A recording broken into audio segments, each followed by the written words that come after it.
Estás en un momento perfecto. Todo va bien. La persona que quieres está a tu lado. El trabajo funciona. La salud acompaña. No hay ninguna crisis en el horizonte. Y de repente, sin razón aparente, sin que nada haya cambiado, tu mente empieza a imaginar catástrofes. ¿Y si esto se acaba? ¿Y si algo sale mal? ¿Y si esta calma es solo el preludio de algo terrible? No es casualidad. No es pesimismo. No es que seas una persona negativa o que no sepas disfrutar de las cosas buenas. Es tu cerebro protegiéndote de algo que percibe, a un nivel muy profundo, como peligroso. La felicidad misma. Hay un término para esto. Se llama cherofobia, y es más común de lo que imaginas. Millones de personas viven con un miedo silencioso a sentirse bien, con una incapacidad de permitirse la alegría sin esperar el golpe que viene después. Y no es debilidad ni locura. Es neurobiología. Es la arquitectura de un cerebro que aprendió en algún momento que la felicidad es una trampa. Hola, soy Javier y esto es Lo que no sabemos. He escrito un libro llamado Atravesando el desierto que puedes encontrar en la descripción de este vídeo. Y si este canal te hace pensar, suscríbete y activa la campanita para ayudar a que puedas seguir subiendo más contenido.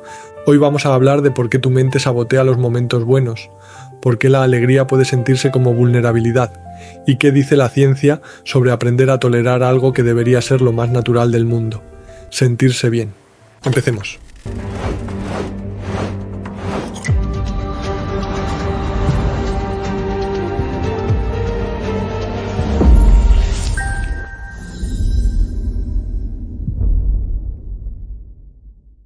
Voy a contarte algo que me pasó hace unos años y que tardé mucho tiempo en entender. Había conseguido algo que llevaba persiguiendo mucho tiempo. No voy a entrar en detalles porque no importa qué era exactamente, lo que importa es lo que sentí. Era uno de esos momentos en los que todo encaja, en los que miras tu vida y piensas, esto es lo que quería, esto es por lo que trabajé, esto está bien. Y duró exactamente unos segundos.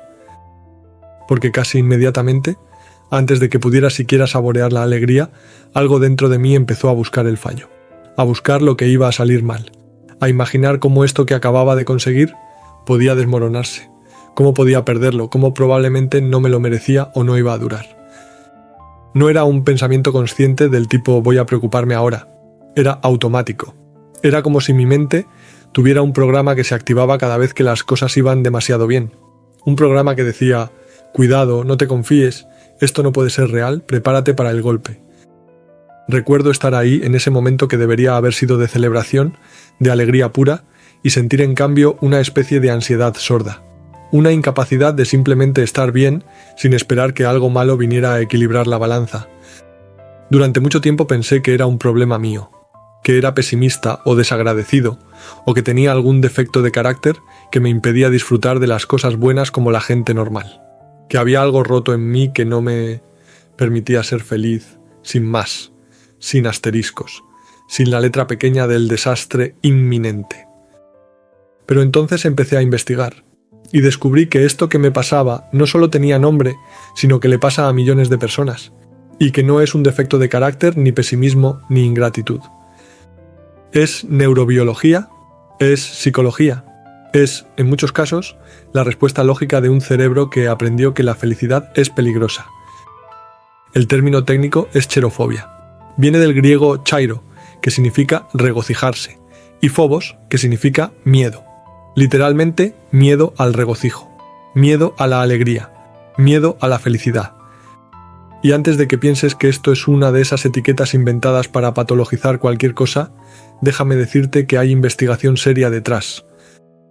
En 2013, un psicólogo llamado Mosen Yoshan-Lu, que trabaja actualmente en la Universidad Keimyung de Corea del Sur, publicó un estudio que cambió cómo entendemos la relación de las personas con la felicidad. Yoshan-Lu desarrolló algo que llamó la escala de miedo a la felicidad, un instrumento psicométrico diseñado para medir hasta qué punto las personas temen o evitan los estados emocionales positivos. La escala incluye afirmaciones como estas: creo que cuanto más feliz soy, más probable es que me pasen cosas malas. O, la felicidad excesiva tiene malas consecuencias. O, prefiero no estar demasiado alegre porque después siempre viene la decepción.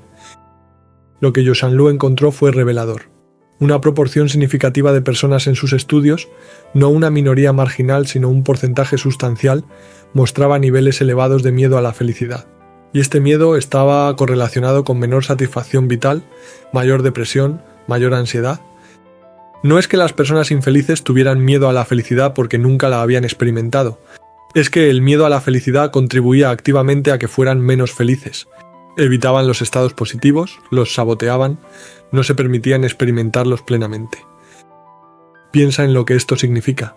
Hay personas, quizás tú seas una de ellas, quizás yo lo fui durante años, que no son infelices porque les pasen cosas malas, sino porque tienen miedo de que les pasen cosas buenas. La felicidad para estas personas no es un objetivo a perseguir, es una amenaza a evitar. ¿Cómo se manifiesta esto en la vida cotidiana? De formas que quizás reconozcas. Está la persona que cuando todo va bien en una relación empieza a crear conflictos de la nada, no porque quiera destruir la relación, sino porque la calma le resulta insoportable, porque la intimidad le genera una ansiedad que no sabe nombrar, porque esperar el abandono le parece menos doloroso que disfrutar del amor y ser sorprendida por la pérdida. Está la persona que recibe un elogio y automáticamente lo descarta, lo minimiza, busca la trampa o el error, que no puede aceptar algo bueno sin encontrarle la sombra, que responde a gracias, pero no es para tanto, o tuve suerte o cualquiera lo habría hecho, no porque sea modesta, sino porque recibir algo positivo le genera incomodidad física. Está la persona que está en un momento hermoso, un atardecer, una cena con amigos, un instante de conexión real, y en lugar de estar presente empieza a pensar en que esto se va a acabar, en que mañana vuelve la rutina, en que nada dura para siempre, que no puede habitar el momento bueno porque ya está anticipando su final. Está la persona que consigue algo que deseaba y en lugar de celebrar siente vacío, o ansiedad, o una extraña culpa, que se pregunta por qué no estoy más feliz, por qué esto no se siente como se suponía que debía sentirse, por qué hay algo dentro de mí que no me deja disfrutar esto. Y está, quizás la manifestación más sutil, la persona que estructura su vida para evitar las grandes alegrías tanto como los grandes dolores, que mantiene todo en un rango emocional estrecho, ni muy arriba ni muy abajo, porque ha aprendido que las alturas dan vértigo y las caídas desde lo alto son las que más duelen. Todas estas son formas de lo mismo, una relación disfuncional con la felicidad, un miedo que no se experimenta como miedo porque no tiene la forma obvia de las fobias clásicas. Nadie tiene ataques de pánico al ver una sonrisa. Nadie sale corriendo de una fiesta de cumpleaños gritando. El miedo a la felicidad es más silencioso, más insidioso. Es un rumor de fondo que dice no te confíes. Es una mano invisible que te aleja de lo bueno antes de que puedas perderlo. Es una estrategia de supervivencia que en algún momento tuvo sentido, pero que ahora te está costando la vida que podrías tener. Pero aquí viene la pregunta crucial. ¿De dónde sale esto? ¿Por qué alguien tendría miedo de algo que por definición es agradable? ¿Qué lógica retorcida puede hacer que el cerebro humano trate la alegría como una amenaza? La respuesta está en una creencia que muchas personas llevan grabada tan profundamente que ni siquiera saben que está ahí. Si soy feliz, algo malo va a pasar. Parece superstición. Parece pensamiento mágico del tipo si piso una grieta me rompo la espalda. Pero no lo es, o no exactamente. Para entender de dónde viene esta creencia, tenemos que entender cómo aprende el cerebro. El cerebro humano es, fundamentalmente, una máquina de detectar patrones y hacer predicciones. Observa lo que pasa, identifica regularidades y usa esas regularidades para anticipar lo que va a pasar después. Es así como aprendemos que el fuego quema, que los perros ladran, que cuando mamá pone esa cara significa que estamos en problemas. Este sistema es extraordinariamente útil para la supervivencia, pero tiene un efecto secundario que puede ser devastador. Si creces en un ambiente donde los momentos buenos serán consistentemente seguidos por momentos malos, tu cerebro aprende esa secuencia como si fuera una ley de la naturaleza. Imagina un niño cuyo padre era impredecible, a veces cariñoso, a veces violento, sin patrón aparente que el niño pudiera descifrar. Pero hay un patrón que el niño sí detecta: los momentos de calma. Los momentos en que todo parecía estar bien eran frecuentemente el preludio de una explosión. La tormenta venía después de la calma, no antes. ¿Qué aprende el cerebro de ese niño? Que la calma es peligrosa, que sentirse bien es la señal de que algo malo viene, que bajar la guardia cuando las cosas van bien es exactamente el error que precede al desastre. Este niño crece, se convierte en adulto, Ya no vive con ese padre impredecible. Pero su cerebro sigue operando con el mismo programa, porque nadie le dijo que el programa estaba ahí y mucho menos cómo desinstalarlo. Ahora, cada vez que las cosas van bien, cada vez que hay un momento de felicidad, ese antiguo programa se activa. Cuidado. Esto es lo que pasaba antes de que todo se fuera al demonio. No te confíes. Prepárate. Y el adulto, que no recuerda conscientemente por qué siente lo que siente, experimenta una ansiedad difusa en los momentos buenos, una incapacidad de relajarse cuando todo está bien, una sensación de que el otro zapato está a punto de caer. No es superstición, es aprendizaje asociativo. Es el mismo mecanismo por el que el perro de Pavlov salivaba cuando oía la campana. Solo que aquí la campana es la felicidad y la comida que viene después es el dolor. Y no tiene que ser un trauma dramático. No tiene que ser abuso o violencia. Puede ser algo mucho más sutil. Puede ser una madre que cada vez que el niño estaba contento le recordaba que no hay que reírse mucho, que después vienen las lágrimas. Puede ser un ambiente familiar donde expresar alegría era visto como arrogancia, como presumir, como tentar al destino. Puede ser crecer con escasez, donde cualquier abundancia era temporal y celebrarla prematuramente era de ingenuos. Puede ser simplemente haber experimentado suficientes decepciones después de momentos de esperanza como para que el cerebro concluyera que la esperanza es el problema. Y una vez que esta asociación se forma, se convierte en una profecía autocumplida. Porque si tienes miedo a la felicidad, saboteas los momentos buenos, creas conflictos donde no los había, te retiras emocionalmente justo cuando más cerca estás de alguien, no te permites disfrutar las cosas y esa falta de disfrute eventualmente las erosiona. Y cuando las cosas finalmente se rompen, cuando la relación termina o el proyecto fracasa o el momento pasa, tu cerebro dice, ¿ves? Tenía razón. La felicidad no dura. Siempre viene algo malo después. Sin darse cuenta de que fue el miedo mismo el que causó el resultado que temía. Joshan Lu, en sus investigaciones, encontró algo más que merece atención. El miedo a la felicidad no se distribuye uniformemente entre culturas. En culturas más individualistas, como las de Europa Occidental o Estados Unidos, hay una presión enorme por ser feliz. La felicidad se presenta como un derecho, como un objetivo, casi como una obligación. Si no eres feliz, algo está mal contigo. Deberías buscar ayuda, tomar algo, cambiar algo. En culturas más colectivistas, como las del este asiático, hay una relación más ambivalente con la felicidad. Existe la idea de que demasiada felicidad puede atraer la envidia, romper la armonía del grupo o simplemente violar una ley cósmica de equilibrio donde todo lo que sube tiene que bajar. Hay proverbios en muchas lenguas que capturan esta sabiduría popular. En español tenemos no hay bien que dure 100 años, ni mal que por bien no venga. En japonés hay un dicho que se traduce aproximadamente como después de la risa vienen las lágrimas. En ruso hay una expresión que significa no te rías demasiado o llorarás. Estas no son solo frases. Son transmisiones culturales de una creencia profunda, que la felicidad es precaria, que es peligroso confiar en ella, que celebrarla abiertamente es tentar al destino. Los estudios de Joshan Lu encontraron efectivamente que las personas de culturas del este asiático mostraban niveles más altos de miedo a la felicidad que las de culturas occidentales. Pero aquí viene lo interesante. También encontró que las personas occidentales con alto miedo a la felicidad tendían a tener peores resultados psicológicos que las personas orientales con el mismo nivel de miedo. ¿Por qué? Probablemente porque en Occidente hay una contradicción interna. Se supone que debes ser feliz. Si tienes miedo a la felicidad, no solo no eres feliz, sino que además hay algo mal contigo por no perseguir activamente la felicidad. Es un doble castigo. En culturas donde la moderación emocional es más valorada, tener cautela frente a la felicidad no te convierte en un bicho raro. Es, de hecho, lo esperado. Pero independientemente de la cultura, independientemente de si tu miedo a la felicidad viene de tu familia, de tu historia personal, de tus experiencias tempranas o de los mensajes que absorbiste del ambiente, hay un hecho neurológico que subyace a todo esto. Tu cerebro no evolucionó para hacerte feliz, evolucionó para mantenerte vivo. Y desde la perspectiva de la supervivencia, la felicidad es un estado peligroso. La felicidad baja las defensas. Cuando estás feliz, estás relajado, confiado, abierto. Tu atención se expande en lugar de enfocarse en amenazas. Tu cuerpo sale del modo de alerta y entra en un estado de receptividad. En la sabana africana, donde nuestros ancestros pasaron cientos de miles de años, este estado podía matarte. El león no atacaba cuando estabas alerta y tenso. Atacaba cuando estabas distraído, relajado, disfrutando del momento. Los que sobrevivieron, los que pasaron sus genes, fueron los que nunca bajaban la guardia del todo. Los que incluso en los momentos buenos mantenían un ojo abierto para la amenaza. Los que sospechaban de la calma porque sabían que la calma era cuando el depredador se acercaba sin ser detectado.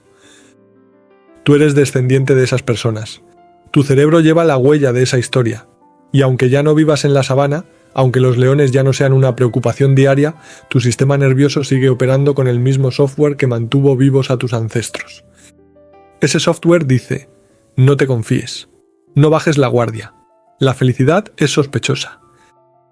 Y cuando a este legado evolutivo le sumas experiencias personales que reforzaron el mensaje, cuando le sumas una cultura que transmite cautela frente a la alegría, cuando le sumas quizás un sistema nervioso que por temperamento es más sensible a las amenazas, lo que tienes es una persona para quien la felicidad no es un refugio sino un campo minado. Una persona que no es infeliz porque le falte algo, sino porque tiene miedo de lo que ya tiene. Y lo más trágico es que esta persona a menudo no sabe qué le pasa. No identifica su problema como miedo a la felicidad porque eso suena absurdo. ¿Quién tiene miedo de ser feliz? Lo que siente es una vaga insatisfacción, una incapacidad de disfrutar, una sensación de que algo está mal aunque no pueda decir qué. Puede buscar la causa fuera. La pareja no es la correcta, el trabajo no es suficientemente bueno, la vida no es como debería ser. Puede cambiar de relación, de trabajo, de ciudad, buscando esa felicidad que se le escapa, sin entender que la felicidad no se le escapa. La está evitando. Y el cerebro, ese órgano maravilloso y terrible que intenta protegerte de todo lo que percibe como amenaza, sigue haciendo su trabajo. Sigue activando la alarma cada vez que las cosas van demasiado bien. Sigue susurrando: cuidado, esto no puede durar, prepárate para lo peor. Pero aquí está la pregunta que necesitamos hacernos. ¿Qué pasa exactamente en el cerebro cuando la felicidad se convierte en amenaza? ¿Qué mecanismos neurológicos están detrás de esta paradoja?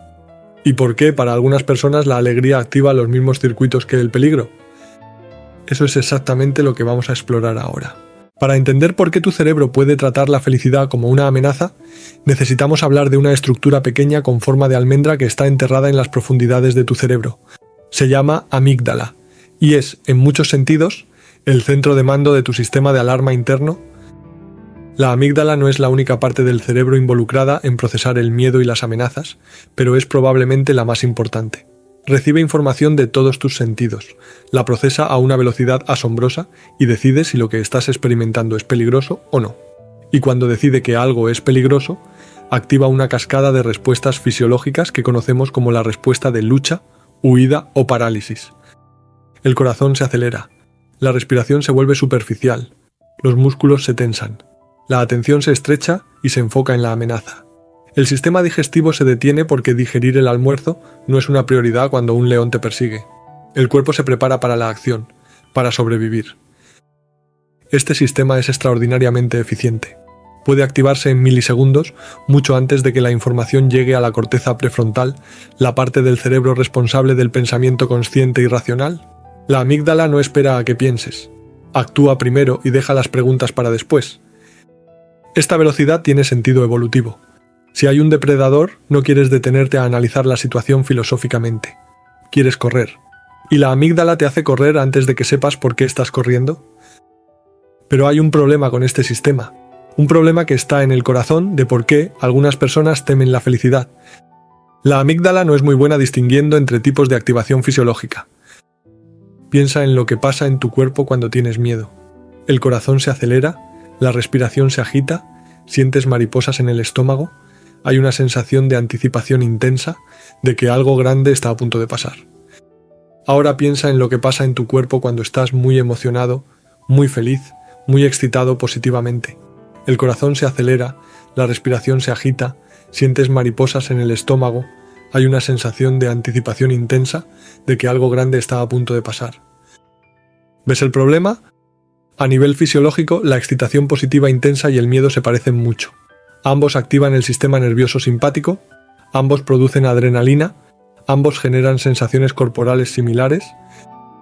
La diferencia entre experimentar algo como emoción placentera o como miedo no está tanto en el cuerpo como en la interpretación que el cerebro hace de esas sensaciones.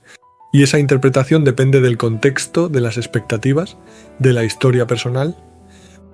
Para una persona con un sistema nervioso bien regulado, las sensaciones de activación que acompañan a la alegría intensa se interpretan como placer, como emoción, como algo bueno. El cerebro dice: «Ah, esto es emocionante, esto es divertido, esto es felicidad». Pero para una persona cuyo sistema nervioso aprendió a asociar la activación con el peligro, esas mismas sensaciones pueden interpretarse como amenaza. El cerebro dice: «Alerta, algo está pasando», el corazón se acelera, «esto debe ser peligroso, prepárate». Y la persona experimenta algo muy extraño. Siente las sensaciones físicas de la alegría, pero las interpreta como ansiedad. Esto es más común de lo que imaginas. Hay personas que no distinguen bien entre la emoción de la felicidad y la ansiedad porque, a nivel corporal, se sienten muy parecidas. Ambas son estados de alta activación. La diferencia es si esa activación se experimenta como agradable o como amenazante. Y aquí entra un concepto crucial que necesitamos entender: la ventana de tolerancia. La ventana de tolerancia es un término acuñado por el psiquiatra Daniel Siegel para describir el rango de activación emocional dentro del cual una persona puede funcionar de manera óptima.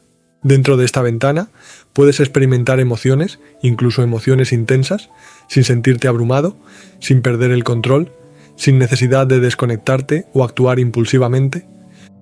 Cuando estás dentro de tu ventana de tolerancia, puedes pensar con claridad, tomar decisiones, conectar con otros, estar presente en tu experiencia. Pero cuando la activación emocional excede tu ventana de tolerancia, las cosas se complican. Si la activación es demasiado alta, entras en lo que se llama hiperactivación, ansiedad, pánico, agitación, la sensación de estar fuera de control, de que hay demasiado y no puedes manejarlo. Si la activación es demasiado baja, entras en hipoactivación, entumecimiento, desconexión, depresión, la sensación de estar apagado, de que no sientes nada, de que estás observando tu vida desde fuera. Las personas con historias de trauma a menudo tienen ventanas de tolerancia muy estrechas. No hace falta mucho para que pasen de estar bien a estar abrumadas. Un pequeño aumento en la activación emocional, aunque sea positiva, puede empujarlas fuera de su ventana y activar respuestas de estrés. Y aquí está la clave. La alegría intensa es un estado de alta activación. Para alguien con una ventana de tolerancia amplia, la alegría intensa es maravillosa. Es surfear una ola grande con habilidad y disfrute. Hay activación, hay emoción, pero el sistema puede manejarlo. Para alguien con una ventana de tolerancia estrecha, la alegría intensa puede ser demasiado. Es como estar en un barco pequeño en una tormenta. Hay activación, hay emoción, y el sistema no puede manejarlo. Así que el cuerpo hace lo que sabe hacer para sobrevivir. Activa las defensas. Y la persona experimenta la alegría no como placer, sino como algo amenazante que necesita ser controlado, reducido, evitado. Esto explica un fenómeno que puede parecer completamente irracional desde fuera. Personas que sabotean activamente los momentos buenos de su vida, que crean problemas cuando todo va bien, que no pueden simplemente disfrutar. No es masoquismo, no es autodestrucción deliberada. Es un sistema nervioso que está tratando de regular una activación que percibe como excesiva. Es un intento de volver a un rango de activación que se siente manejable, aunque ese rango signifique menos felicidad. Pero la cosa se vuelve aún más compleja cuando hablamos de personas con historias de trauma. El trauma no es simplemente un recuerdo malo. El trauma es una experiencia que desbordó la capacidad del sistema nervioso para procesarla y que dejó huellas duraderas en cómo el cerebro y el cuerpo responden al mundo. Una de las características centrales del trauma es la hipervigilancia, un estado de alerta constante, de estar siempre escaneando el ambiente en busca de amenazas, de nunca sentirse completamente seguro. La hipervigilancia tiene sentido como respuesta a un ambiente peligroso. Si vives en una situación donde las amenazas son reales y frecuentes, estar alerta todo el tiempo puede salvarte la vida. El problema es que el cerebro traumatizado no sabe cuándo la amenaza ha pasado. Sigue en modo de alerta aunque el peligro ya no exista. Y para un cerebro hipervigilante, la calma es sospechosa. Piénsalo desde la lógica del cerebro traumatizado. Las cosas malas no venían anunciadas con sirenas y luces rojas. Venían cuando menos las esperabas.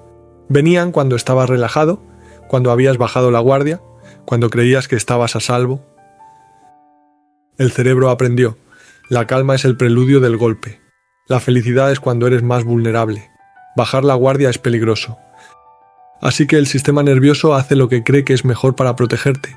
No te deja relajarte del todo. Mantiene un nivel base de ansiedad incluso cuando objetivamente no hay nada que temer. Interrumpe los momentos de felicidad con recordatorios de peligro potencial. Hay investigaciones fascinantes sobre esto.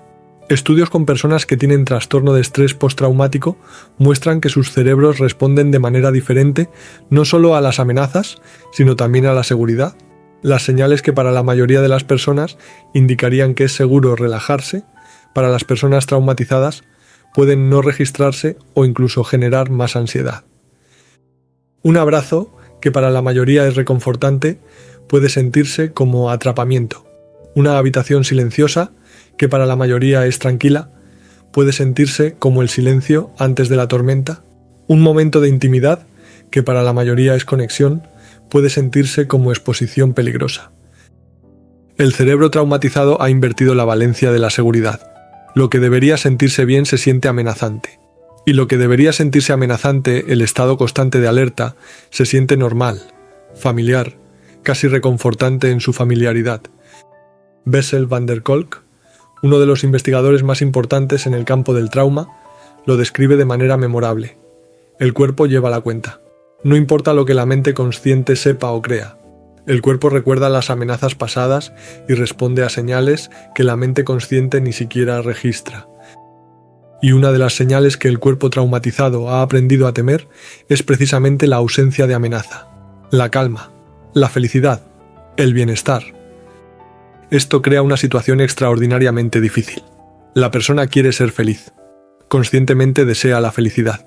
Pero cada vez que se acerca a ella, su sistema nervioso activa las alarmas. Su cuerpo se tensa. Una ansiedad difusa emerge aparentemente de la nada.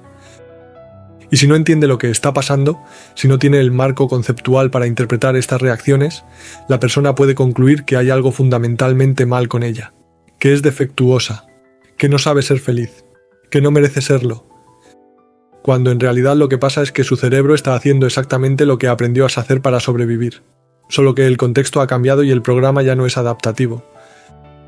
Pero hay otro aspecto de la neurobiología del miedo a la felicidad que necesitamos explorar, y tiene que ver con algo que la psicóloga Brené Brown ha investigado extensamente: la relación entre felicidad y vulnerabilidad. La felicidad genuina, especialmente la felicidad que surge de la conexión con otros, del amor, de la pertenencia, requiere vulnerabilidad. No puedes amar sin exponerte al riesgo de la pérdida. No puedes alegrarte por algo sin admitir que te importa. No puedes disfrutar de un momento sin aceptar que ese momento pasará. La felicidad en este sentido es un acto de valor. Es decir, esto me importa, esto tiene valor para mí y acepto el riesgo de perderlo porque el tenerlo vale la pena. Pero la vulnerabilidad para el cerebro es peligrosa por definición. Vulnerable significa expuesto. Significa que algo puede herirte. Significa que tus defensas están bajas.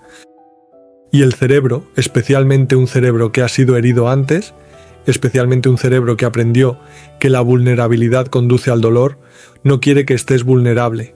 Quiere que estés protegido. Quiere que estés a salvo. Así que hace lo que puede para reducir tu vulnerabilidad. Y una manera muy efectiva de reducir la vulnerabilidad es no permitirte sentir cosas demasiado intensamente. No permitirte querer cosas demasiado. No permitirte ser feliz. Porque si no eres feliz, si no te importa tanto, si mantienes distancia emocional, la pérdida dolerá menos. Es una lógica perversa pero comprensible.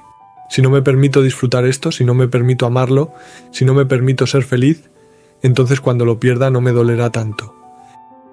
El problema, por supuesto, es que esta estrategia tiene un coste enorme. No protege del dolor de la pérdida, porque las cosas se pierden igual y duelen igual, pero sí elimina el placer del tener. Es pagar el precio de la pérdida por adelantado antes de que ocurra todos los días. Y encima, cuando la pérdida finalmente llega, no duele menos. Duele igual o más, porque además del dolor de perder está el arrepentimiento de no haber disfrutado mientras se tenía. Hay otro mecanismo neurológico que juega un papel en todo esto: el sesgo de negatividad. El psicólogo Rick Hanson lo describe con una metáfora memorable. El cerebro es como velcro para las experiencias negativas y teflón para las positivas. Las cosas malas se pegan, se recuerdan, dejan huella. Las cosas buenas resbalan, se olvidan, pasan sin dejar marca. Esto no es un fallo del cerebro, es un diseño evolutivo muy inteligente. Desde la perspectiva de la supervivencia, los errores positivos y negativos no tienen el mismo coste. Si confundes algo peligroso con algo seguro, puedes morir. Si confundes algo seguro con algo peligroso, simplemente pierdes una oportunidad. El coste de ser demasiado negativo es perder algunas oportunidades de placer. El coste de ser demasiado positivo puede ser la muerte. Así que el cerebro evolucionó con un sesgo hacia lo negativo. Presta más atención a las amenazas que a las oportunidades. Recuerda mejor las experiencias dolorosas que las placenteras. Aprende más rápido del castigo que de la recompensa. Este sesgo de negatividad opera constantemente en segundo plano, inclinando la balanza de tu experiencia hacia la preocupación, la cautela, la anticipación del peligro. Y esto afecta directamente cómo experimentas la felicidad. Un momento de felicidad pasa, y el cerebro lo registra brevemente y sigue adelante. Un momento de dolor pasa, y el cerebro lo archiva cuidadosamente, lo revisa, lo analiza, lo recuerda. Con el tiempo esto crea una memoria sesgada. Aunque hayas tenido muchos momentos buenos, los malos parecen más numerosos porque los recuerdas mejor. Aunque las cosas hayan salido bien muchas veces, las veces que salieron mal están más disponibles en tu memoria. Y cuando el cerebro intenta predecir el futuro, que es una de sus funciones principales, usa estos recuerdos sesgados como base. Concluye que las cosas probablemente saldrán mal porque recuerda principalmente las veces que salieron mal, y activa la ansiedad anticipatoria, el miedo a que la felicidad presente dé paso al dolor futuro. No porque sea verdad que las cosas siempre salen mal, sino porque el cerebro tiene un registro distorsionado de la realidad, un registro que sobrerepresenta lo negativo y subrepresenta lo positivo. Y hay un último mecanismo que quiero mencionar, quizás el más sutil de todos, la predicción como función cerebral básica. El neurocientífico Carl Friston ha desarrollado una teoría influyente que propone que la función principal del cerebro es minimizar la sorpresa. El cerebro constantemente está generando predicciones sobre lo que va a pasar, comparando esas predicciones con lo que realmente pasa y ajustando sus modelos cuando hay discrepancia. Según esta teoría, el cerebro no quiere simplemente sobrevivir o buscar placer. Quiere predecir correctamente. Quiere que sus modelos del mundo sean precisos y para eso necesita que el mundo sea predecible. La felicidad, especialmente la felicidad inesperada, es una violación de las predicciones. Si tu modelo del mundo dice que las cosas generalmente no van bien, si tu cerebro predice que la vida es difícil y que no debes esperar demasiado, entonces un momento de felicidad genuina es una sorpresa. Y al cerebro no le gustan las sorpresas. ¿Esto puede parecer contraintuitivo? ¿No debería el cerebro alegrarse de que las cosas sean mejores de lo esperado? Pero no funciona así. La sorpresa es la sorpresa, sea positiva o negativa. Y la sorpresa genera una señal de error que el cerebro quiere corregir. Una manera de corregir esa señal de error es actualizar el modelo. Oh, parece que las cosas pueden ir bien después de todo. Déjame revisar mis expectativas. Pero otra manera más fácil y más rápida es descartar la evidencia que contradice el modelo. Esto no es real. No va a durar. Seguro que hay trampa. Mejor no confiarme. El cerebro, en su afán por mantener sus predicciones intactas, puede literalmente descontar la felicidad. Puede minimizarla, dudar de ella, buscar explicaciones alternativas que permitan mantener el modelo pesimista intacto. No me quiere de verdad, solo está siendo amable. Esto salió bien por suerte, no por mérito mío. ¿Seguro que hay algo que no estoy viendo? Estas no son solo pensamientos negativos aleatorios. Son intentos del cerebro de reconciliar una realidad positiva con un modelo negativo del mundo. Y en lugar de cambiar el modelo, cambia la interpretación de la realidad. Todo esto, la amígdala confundiendo excitación con amenaza, la ventana de tolerancia estrecha, la hipervigilancia traumática, la ecuación entre felicidad y vulnerabilidad, el sesgo de negatividad, la necesidad de predicción, crea una tormenta perfecta. Una tormenta en la que la felicidad, que debería ser el refugio, se convierte en territorio hostil. Y la persona atrapada en esta tormenta no entiende por qué no puede simplemente ser feliz. Ve a otros disfrutar de las cosas buenas y se pregunta qué tienen ellos que yo no tengo. Intenta forzarse a estar contenta y siente que está mintiendo. Busca la felicidad en nuevas experiencias, nuevas relaciones, nuevos logros y encuentra que el problema viaja con ella. Porque el problema no está en las circunstancias externas. El problema está en un cerebro que aprendió, por razones que en algún momento tuvieron sentido, que la felicidad es peligrosa.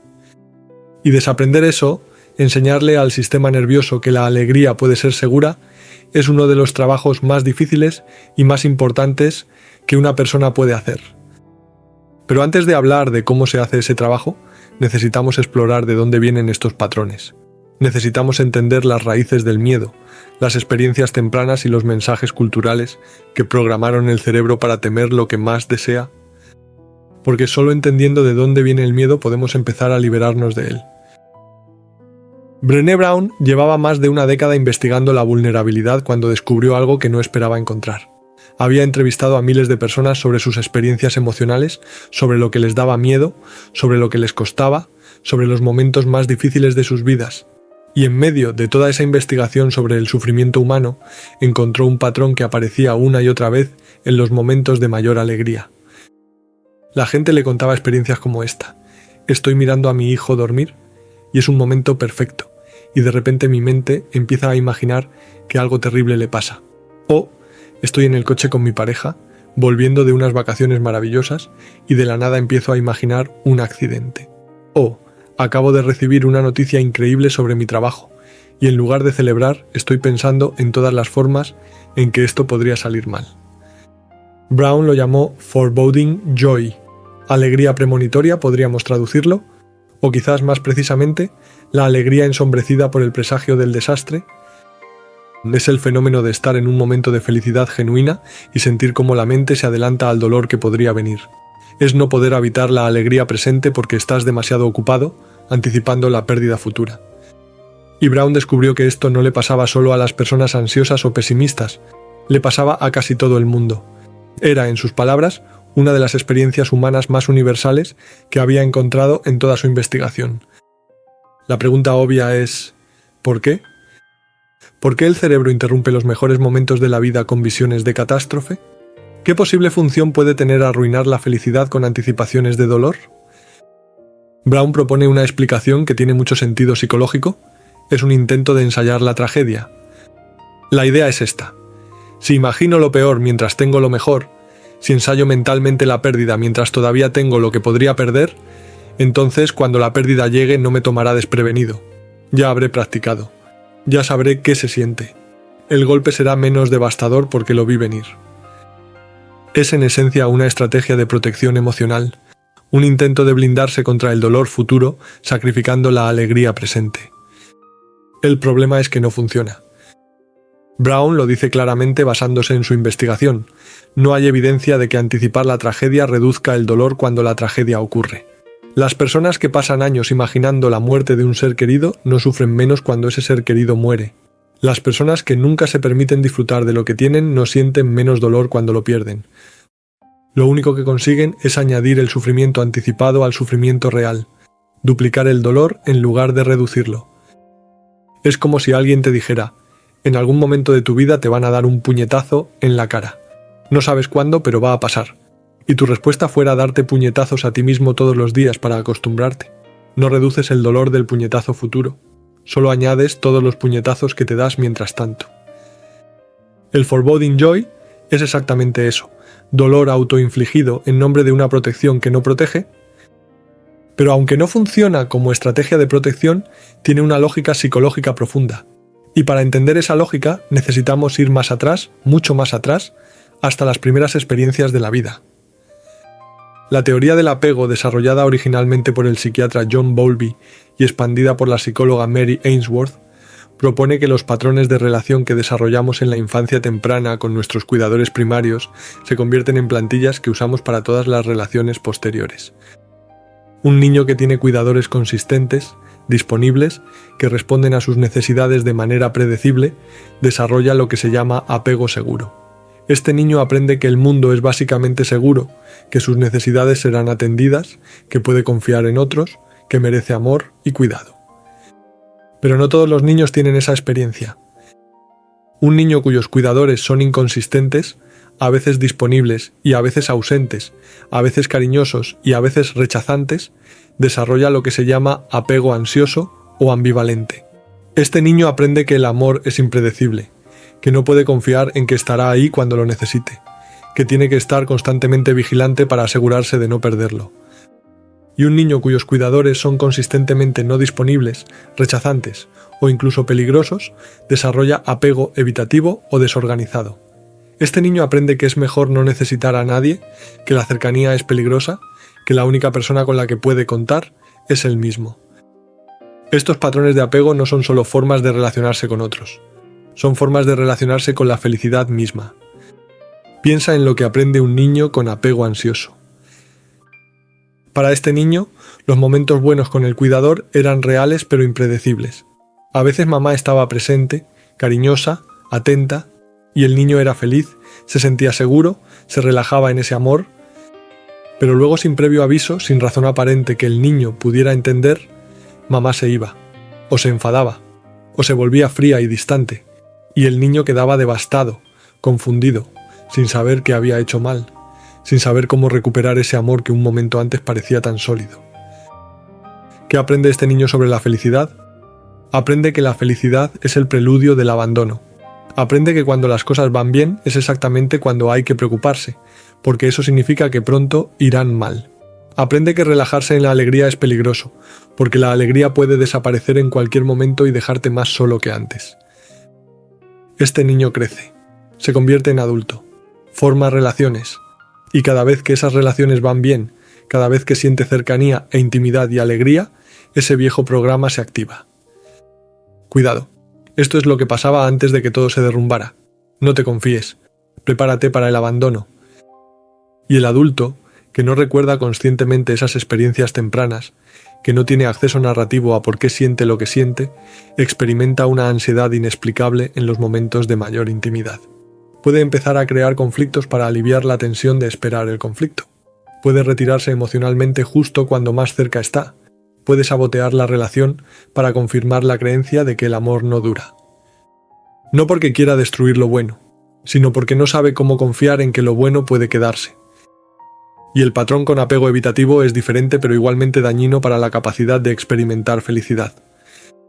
Este es el niño que aprendió que sus necesidades emocionales no serían atendidas, que expresar necesidad era inútil o incluso contraproducente, que la única manera de sobrevivir emocionalmente era no necesitar nada de nadie. Este niño desarrolla una independencia prematura que parece fortaleza, pero que en realidad es una defensa contra la decepción. Aprende a no esperar nada para no ser decepcionado. Aprende a no alegrarse demasiado por nada para no sufrir cuando lo pierda. Aprende a mantener una distancia emocional de todo, incluso de las cosas buenas. De adulto, esta persona puede parecer autosuficiente, emocionalmente estable, imperturbable, pero debajo de esa superficie hay una incapacidad de experimentar alegría profunda, porque la alegría profunda requiere apertura, y la apertura fue desactivada hace mucho tiempo como estrategia de supervivencia. Y luego está el apego desorganizado, que es quizás el más complejo y el más dañino. Este es el niño cuyo cuidador era simultáneamente la fuente de confort y la fuente de miedo. El padre que a veces era cariñoso y a veces era violento. La madre que a veces era reconfortante y a veces era aterradora. El cuidador que se suponía que debía proteger, pero que era precisamente de quien había que protegerse. Este niño vive en una paradoja irresoluble. Necesita acercarse al cuidador para sentirse seguro, pero acercarse al cuidador es peligroso. No puede ni ir hacia el amor ni huir de él. Está atrapado. De adulto, esta persona puede tener una relación profundamente conflictiva con la intimidad y con la felicidad. Puede desear desesperadamente la cercanía y al mismo tiempo sentir terror de ella. Puede acercarse y alejarse en patrones que confunden a sus parejas y a sí mismo. Puede experimentar la felicidad como algo intrínsecamente mezclado con el peligro, porque en su experiencia más temprana, amor y peligro eran la misma cosa. La teoría del apego nos muestra que el miedo a la felicidad no surge de la nada. Tiene raíces en las experiencias más tempranas de la vida, en un momento en que el cerebro era extraordinariamente plástico y estaba aprendiendo las lecciones fundamentales sobre cómo funciona el mundo. Y estas lecciones, aprendidas antes de que tuviéramos palabras para nombrarlas, antes de que tuviéramos memoria consciente para recordarlas, Se convierten en la arquitectura invisible de nuestra vida emocional adulta. Pero hay otra fuente del miedo a la felicidad que no tiene que ver con el apego temprano, sino con experiencias posteriores. Y una de las más poderosas es lo que se llama la culpa del superviviente. El término se acuñó originalmente para describir lo que sentían las personas que habían sobrevivido a eventos donde otros murieron. Supervivientes del Holocausto, veteranos de guerra, personas que salieron vivas de accidentes donde otros no lo hicieron. Estas personas a menudo experimentaban una culpa intensa por estar vivas cuando otros habían muerto. Se preguntaban por qué yo y no ellos. Sentían que no merecían la vida que tenían, que haberla conservado cuando otros la perdieron era de alguna manera injusto o incluso vergonzoso. Y como consecuencia de esta culpa, muchos no se permitían disfrutar de la vida que habían conservado. Sentían que ser feliz era una traición a los que ya no podían serlo, que celebrar algo era insultante para los muertos, que ellos no tenían derecho a la alegría que a otros les fue negada. Pero la culpa del superviviente no se limita a situaciones de vida o muerte. Puede aparecer en formas mucho más sutiles y cotidianas. Está la persona que creció en una familia donde un hermano tenía una enfermedad crónica o una discapacidad. El hermano sano puede sentir culpa por su salud, por las oportunidades que tiene y que su hermano no tiene, por poder hacer cosas que su hermano no puede hacer. Y esa culpa puede traducirse en no permitirse disfrutar plenamente de esa salud, de esas oportunidades, de esa libertad. Está la persona que tiene éxito mientras sus amigos de la infancia siguen luchando, que consigue el trabajo, la casa, la vida que otros no han conseguido, y que siente que celebrar ese éxito sería presumir, sería insensible, sería de alguna manera traicionar a los que se quedaron atrás.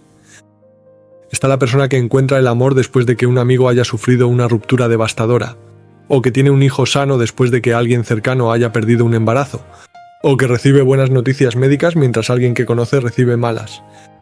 En todas estas situaciones puede aparecer la sensación de que la propia felicidad es de alguna manera a costa de otros, de que no es apropiado ser feliz cuando otros sufren, de que la alegría debe moderarse, ocultarse, casi disculparse. Y en su forma más extrema, la culpa del superviviente puede llevar a sabotear activamente la propia felicidad como una forma de equilibrar una balanza cósmica imaginaria. Si yo tengo lo que otros no tienen, entonces debo sufrir de alguna otra manera para que sea justo. Hay otro fenómeno relacionado que merece atención: la transmisión intergeneracional del miedo a la felicidad. Los patrones emocionales no se quedan en una generación, se transmiten, a veces de formas obvias y a veces de formas muy sutiles, de padres a hijos. Un padre que tiene miedo a la felicidad no necesita explicar ese miedo a su hijo para transmitirlo. El hijo lo absorbe a través de 1000 pequeñas interacciones.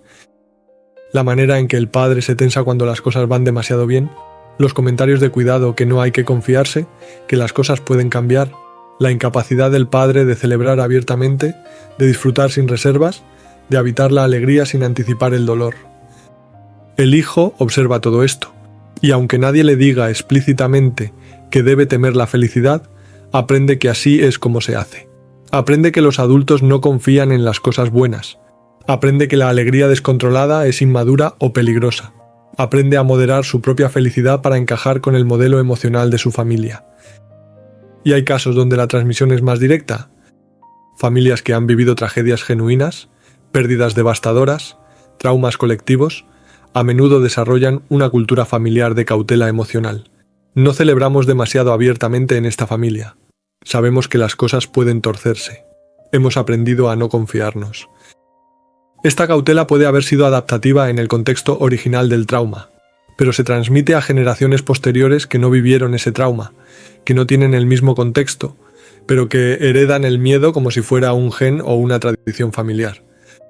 Los bisnietos de personas que vivieron guerras, hambrunas, persecuciones, pueden llevar en su psique un miedo a la felicidad que no tiene correlato en sus propias experiencias de vida.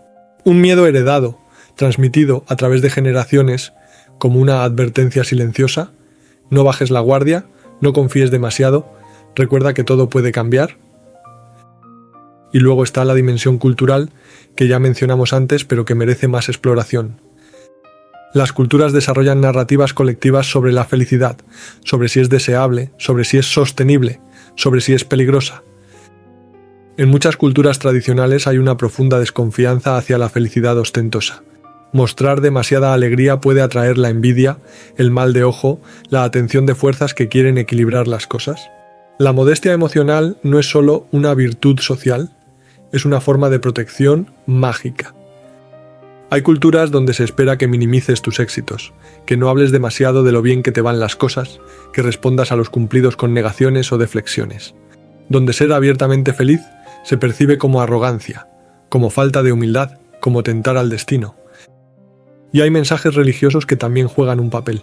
Tradiciones que enfatizan el sufrimiento como camino a la virtud, que ven el placer terrenal con sospecha, que enseñan que las recompensas verdaderas vienen después de la muerte, no en esta vida. Una persona que crece absorbiendo estos mensajes, incluso si no los cree conscientemente, puede desarrollar una relación complicada con la felicidad. Puede sentir que ser feliz es de alguna manera superficial, o egoísta, o espiritualmente inferior. Puede sentir que el sufrimiento tiene más dignidad que la alegría. Y hay un último factor que quiero mencionar: el impacto de crecer en ambientes impredecibles. No tiene que ser trauma con T mayúscula. No tienen que ser abusos ni catástrofes. A veces ese es simplemente un ambiente donde nunca sabías qué esperar. Padres cuyo humor cambiaba sin previo aviso. Una situación económica inestable donde a veces había abundancia y a veces escasez. Mudanzas frecuentes, cambios de escuela, pérdida de amistades. Un hogar donde las reglas cambiaban constantemente, donde lo que era aceptable un día era castigado al siguiente. En un ambiente así, el cerebro aprende que nada es estable, que no puedes contar con que las cosas sigan como están, que la única constante es el cambio, y que el cambio generalmente es para peor. Este cerebro desarrolla una hipervigilancia hacia los buenos momentos.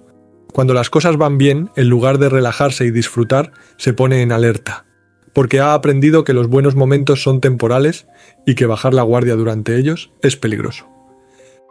Es como vivir en una casa donde el suelo a veces desaparece sin previo aviso. Aprendes a no confiar en el suelo. Aprendes a estar siempre un poco tenso, un poco preparado para caer, incluso cuando el suelo parece sólido, incluso cuando no ha desaparecido en mucho tiempo, una parte de ti sigue esperando que lo haga. Y la felicidad, en este contexto, es solo otro suelo que probablemente desaparecerá.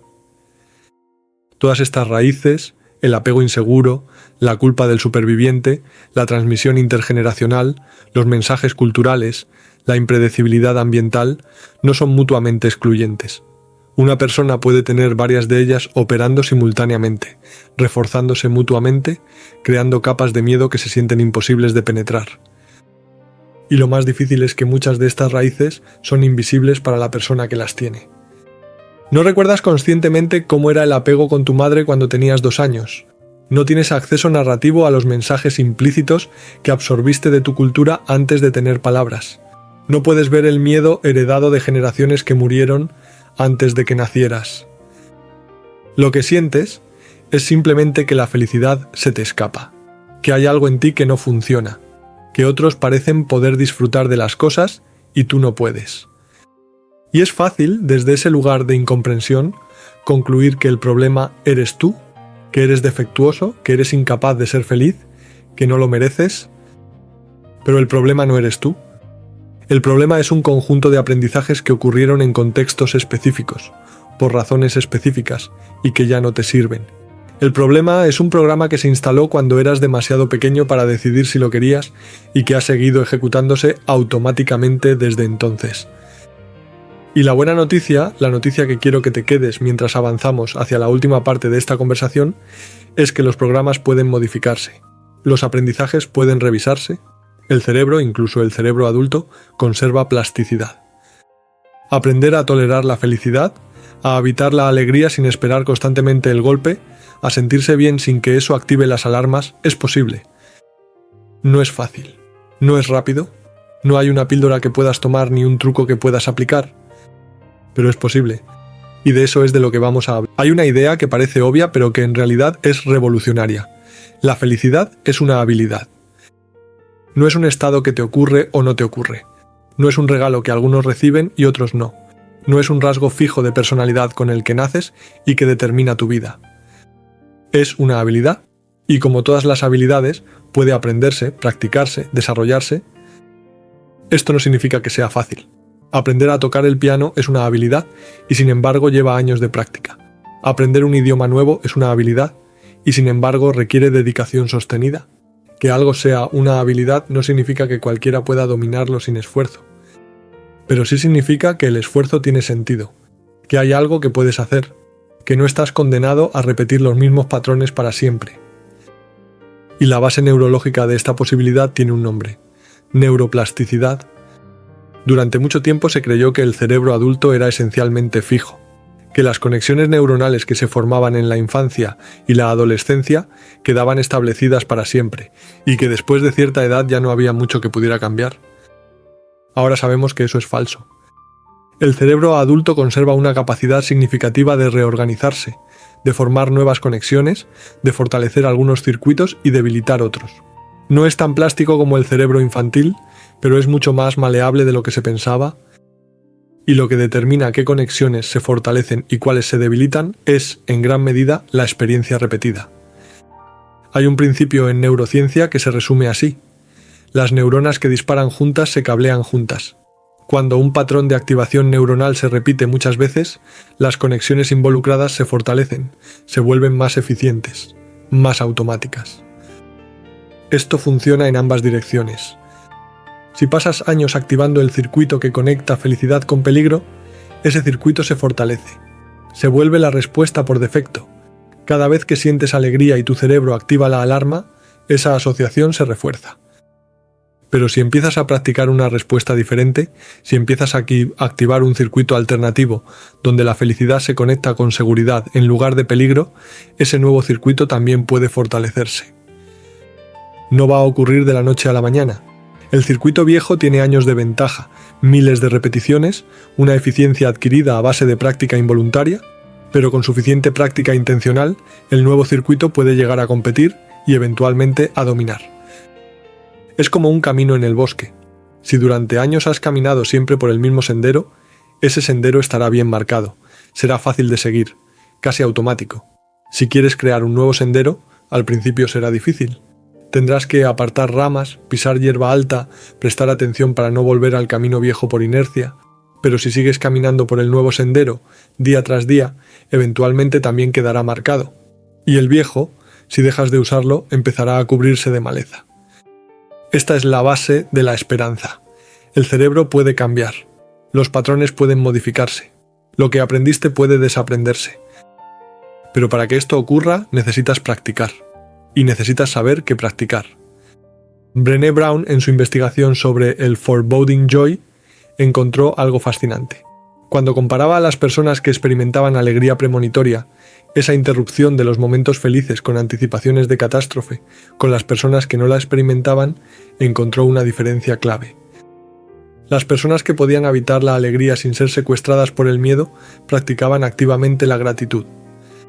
No la gratitud como concepto abstracto o como ejercicio intelectual de sí, debería estar agradecido por esto. Gratitud como práctica encarnada, como hábito deliberado, como algo que hacían consistentemente. Cuando Brown les preguntaba qué hacían en esos momentos de alegría intensa, cuando estaban mirando a su hijo dormir o disfrutando de un momento perfecto con su pareja, no decían «me obligo a no pensar en cosas malas», decían «me permito sentir gratitud por este momento». La diferencia es sutil, pero crucial. La estrategia de intentar no pensar en la catástrofe no funciona. De hecho, suele empeorar las cosas. Hay investigaciones que muestran que tratar de suprimir un pensamiento lo hace más persistente, no menos. Si te digo que no pienses en un elefante rosa, lo primero que harás es pensar en un elefante rosa. Pero la gratitud no es supresión, es sustitución. Es darle a la mente algo que hacer en lugar del foreboding joy, no tratar de vaciarla. Cuando practicas gratitud en un momento de alegría, estás activando un circuito neuronal diferente. En lugar de felicidad seguida de esto se va a acabar. Estás practicando felicidad seguida de qué afortunado soy de tener esto ahora. No estás negando que las cosas pueden cambiar. No estás pretendiendo que la pérdida no existe. Estás eligiendo enfocar tu atención en lo que tienes en lugar de en lo que podrías perder. Y cada vez que haces esto, cada vez que respondes a la alegría con gratitud, en lugar de con miedo, estás debilitando el circuito viejo y fortaleciendo uno nuevo. La gratitud, en este sentido, no es solo una emoción agradable. Es una herramienta de reestructuración neuronal. Es un ejercicio que, practicado consistentemente, puede cambiar literalmente cómo tu cerebro responde a la felicidad. Pero hay algo importante que mencionar. La gratitud tiene que ser genuina. No funciona como obligación. No funciona como debería estar agradecido. Otras personas tienen problemas peores. Ese tipo de gratitud forzada es otra forma de invalidación emocional y puede hacer más daño que bien.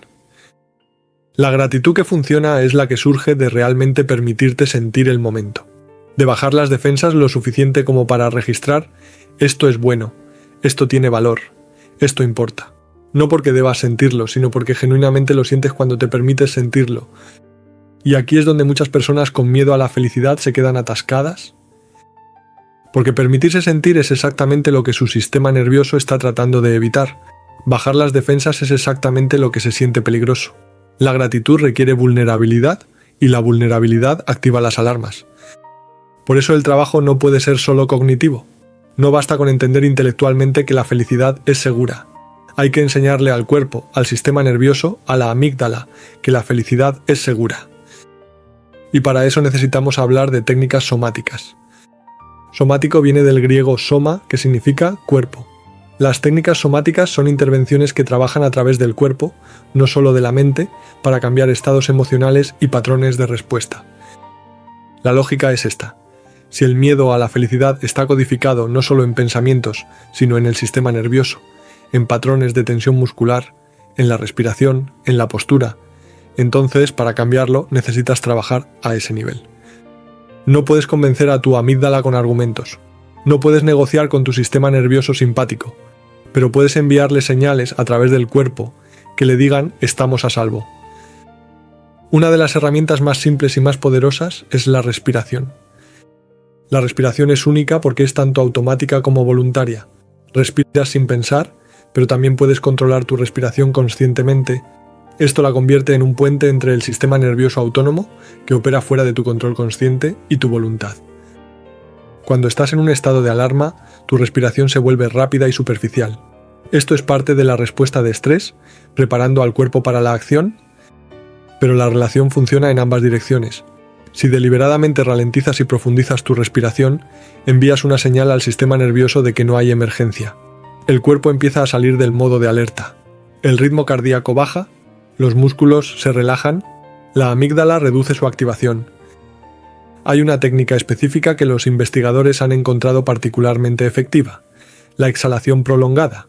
Cuando la exhalación es más larga que la inhalación, se activa el sistema nervioso parasimpático, la rama del sistema nervioso responsable del descanso y la recuperación. Puedes practicar esto en cualquier momento, pero es especialmente útil cuando notes que la felicidad está activando tus defensas. Cuando estés en un momento bueno y sientas esa ansiedad familiar, esa tensión que anticipa el golpe, puedes usar la respiración para enviarle a tu cuerpo el mensaje de que está a salvo. Inhala contando hasta 4.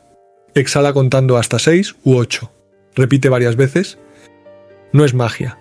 No va a deshacer años de condicionamiento en un momento. Pero es una forma de empezar a crear nuevas asociaciones. Felicidad más respiración profunda igual a seguridad. En lugar de felicidad más tensión igual a peligro. Otra técnica somática importante tiene que ver con la orientación. Cuando el sistema nervioso está en modo de alerta, la atención se estrecha. Te enfocas en la amenaza percibida, real o imaginaria, y pierdes contacto con el entorno más amplio. La orientación es la práctica deliberada de reconectar con tu entorno, mirar a tu alrededor lentamente, notar los objetos que hay en la habitación, registrar los colores, las formas, las texturas, escuchar los sonidos del ambiente, sentir tus pies en el suelo, tu cuerpo en la silla, el aire en tu piel. Esto puede parecer trivial, pero tiene un efecto poderoso en el sistema nervioso.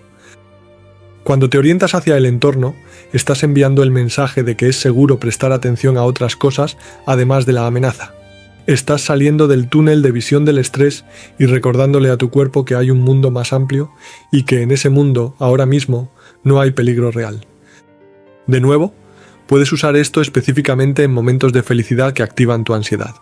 En lugar de quedarte atrapado en la anticipación de la catástrofe, puedes deliberadamente orientarte hacia el momento presente. Notar dónde estás, quién está contigo, qué está pasando realmente, no en tu imaginación catastrófica, sino aquí y ahora. Y hay otra práctica que es fundamental: expandir gradualmente la ventana de tolerancia. Recuerda que la ventana de tolerancia es el rango de activación emocional dentro del cual puedes funcionar bien. Si tu ventana es muy estrecha, incluso emociones positivas moderadas pueden empujarte fuera de ella y activar respuestas de estrés. La buena noticia es que la ventana de tolerancia puede expandirse, no de golpe, pero sí gradualmente con práctica. La clave es exponerte a niveles de activación emocional que son desafiantes pero manejables. No tan intensos que te abrumen, pero lo suficientemente intensos como para estirar un poco tu capacidad. Es como entrenar un músculo: si nunca lo usas, se atrofia. Si lo sobrecargas demasiado, te lesionas. Pero si lo desafías progresivamente, dentro de un rango que es difícil pero no dañino, se fortalece. Con la felicidad, esto significa permitirte experimentar momentos de alegría, empezando por los que se sienten más manejables. Quizás no puedas todavía habitar un momento de felicidad intensa sin que se active la ansiedad, pero quizás puedas disfrutar de un café por la mañana. Quizás puedas notar un rayo de sol y permitirte sentir algo agradable durante unos segundos. Quizás puedas recibir un pequeño cumplido sin descartarlo automáticamente. Empieza por donde puedas empezar. Practica tolerar pequeñas dosis de bienestar. A medida que eso se vuelve más cómodo, gradualmente aumenta la intensidad. Es un proceso lento. No hay atajos, pero cada pequeña práctica cuenta. Cada momento en que toleras sentirte bien sin sabotearlo es un momento de entrenamiento, una repetición que fortalece el nuevo circuito. Hay algo más que necesitamos abordar, y es quizás lo más difícil de todo: el permiso. Muchas personas con miedo a la felicidad no solo tienen un sistema nervioso que reacciona mal a la alegría, también tienen creencias profundas, a menudo inconscientes, de que no merecen ser felices. Estas creencias pueden venir de muchos lugares: de mensajes explícitos recibidos en la infancia: ¿eres egoísta? ¿No mereces cosas buenas? ¿Quién te crees que eres? De la culpa del superviviente que discutimos antes, de experiencias de castigo cuando expresabas alegría, de una autoimagen dañada que dice que personas como yo no tienen derecho a ser felices. Mientras estas creencias estén operando, todo el trabajo técnico del mundo va a encontrar resistencia. Puedes practicar gratitud, puedes hacer respiración profunda, puedes expandir tu ventana de tolerancia, pero si en algún nivel profundo crees que no mereces la felicidad, parte de ti va a seguir saboteándola. Este es el trabajo más profundo, y a menudo requiere ayuda profesional. Un buen terapeuta puede ayudarte a identificar estas creencias, a entender de dónde vienen, a cuestionar su validez, a desarrollar una relación diferente contigo mismo. No voy a pretender que puedo hacer ese trabajo en un vídeo. Lo que sí puedo hacer es nombrarlo, señalar que existe, decirte que si sientes que no mereces ser feliz, eso no es la verdad sobre ti, es una creencia, y las creencias pueden cambiar. Mereces sentirte bien, no porque hayas hecho algo para ganártelo, no porque seas mejor que otros, simplemente porque eres un ser humano, y los seres humanos tienen derecho a la alegría tanto como al dolor. Tu felicidad no le quita nada a nadie. Tu sufrimiento no ayuda a los que sufren. Castigarte privándote de alegría no equilibra ninguna balanza cósmica. Esto puede sonar obvio cuando lo lees, pero para muchas personas no se siente obvio en absoluto. Se siente falso, o arrogante, o peligroso de creer. Si eso te pasa, te invito a notar la resistencia sin juzgarla. La resistencia también tiene raíces, también tiene historia, también tuvo una función en algún momento. No es tu enemiga, es una parte de ti que intenta protegerte con las herramientas que tiene. Y con tiempo, con práctica, con compasión hacia ti mismo, esa parte puede aprender que hay formas menos costosas de protegerte, que no necesitas renunciar a la felicidad para estar a salvo. Quiero terminar con algo que Brené Brown dice y que creo que captura la esencia de todo esto. Dice que la alegría es probablemente la emoción más vulnerable que experimentamos, que nos abrimos a la alegría sabiendo que podemos perder lo que amamos, y que precisamente por eso la alegría genuina es un acto de valor. No es ignorancia del riesgo, no es negación de la pérdida, es elegir habitar el momento sabiendo que el momento pasará. Es decir, sé que esto puede terminar, sé que puedo perderlo y aún así elijo estar aquí ahora, presente, sintiendo lo que hay que sentir. Eso es valentía.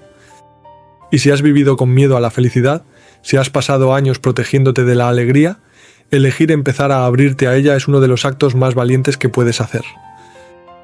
No tienes que hacerlo de golpe. No tienes que hacerlo perfectamente. Puedes empezar con un momento pequeño, con una alegría modesta, con un instante de permitirte sentir algo bueno sin esperar el golpe. Y si el golpe viene, si la ansiedad se activa, si las viejas defensas aparecen, no significa que hayas fallado. Significa que estás en el proceso. Significa que los viejos patrones siguen ahí, como es de esperar después de años de práctica involuntaria.